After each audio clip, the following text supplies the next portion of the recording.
What's going on, guys? All right, so the question about can you build muscle and burn fat at the same time?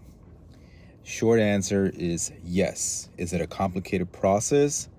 It's not complicated, but it is a long process because you're trying to do two things at the same time. So, if you were to solely focus on fat loss, then you will drop fat much quicker. If you were to solely focus on muscle mass or building muscle mass, then that would also happen much quicker. But there's a method to approach it as well, and one that so many people get it wrong, or so many people have a hard time doing because they're just making all these mistakes that they're learning from through social media, and they're not applying common sense stuff, logical, science-backed common sense.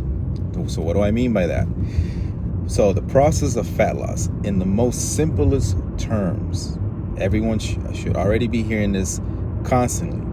Calories in versus calories out. I do not care what your beliefs are on whatever diet you've heard about, you've learned about, you've been doing, whether it's keto, vegan, vegetarian, paleo, carnivore.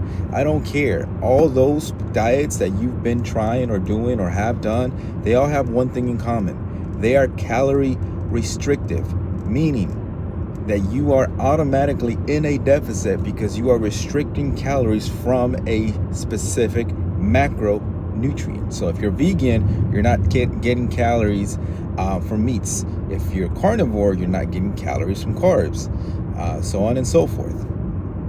So the fat loss is just that you have to be in a deficit. In a deficit, you figure out what your maintenance calories are, and you go on a deficit, and you start off at 2, 3, maybe 400, 500 calories below your maintenance. That's deficit every day. So that's 500 times 7 days. That's 3,500 calories. You should definitely be seeing weight drop no matter what you are doing, whether you are exercising or you are not exercising. You should definitely see a fat loss reduction. The case of muscle building, it is required to stimulate muscle and put it under a stress that it needs to adapt to in order to spark the growth mechanism of muscle building. If you don't do those two things, neither process is going to work. You're not going to be losing fat, and you're not going to be building muscle if you're not in a deficit and also stimulating muscle adequately.